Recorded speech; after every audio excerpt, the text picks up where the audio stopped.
यंदाच्या आषाढी एकादशीसाठी विठ्ठल आणि रखुमाईसाठी खास वस्त्र तयार करण्यात आले। मुख्यमंत्री फडणवीसांच्या सूचनेच्या अनुषंगाने तुषार भोसले यांनी हे खास वस्त्र तयार केले।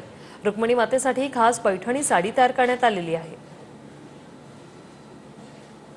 पण टीव्ही 9 वर हे महावस्त्र बघतोय, जे महावस्त्र आषाढी एकादशीच्या दिवशी मुख्यमंत्र्यांच्या हस्ते विठ्ठल रुक्मिणीला या ठिकाणी घातले जाणार आहेत। तुषार भोसले आपल्या सोबत आहेत। तुषारजी, अत्यंत सुंदर आणि सुबक आणि अत्यंत देखणे असे हे महावस्त्र आहेत। काय नेमकं या वस्त्रांचं वैशिष्ट्य?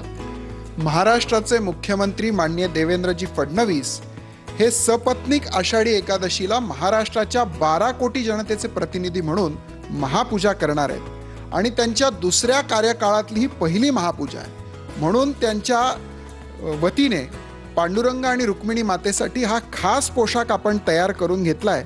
पूर्णपणे रेशमी वस्त्राचा वापर करून हे रेशमी अंगरखा, ज्याला आपण बाराबंदी म्हणतो, ही बाराबंदी या ठिकाणी पांडुरंगासाठी आपण तयार करून घेतली आहे। नऊवारी असल्यामुळे तिच्यावर पूर्ण पदरावर सुंदर असे मोर आहेत, छान अशी बुट्टा आहे आणि तिला आपण अजून तिचं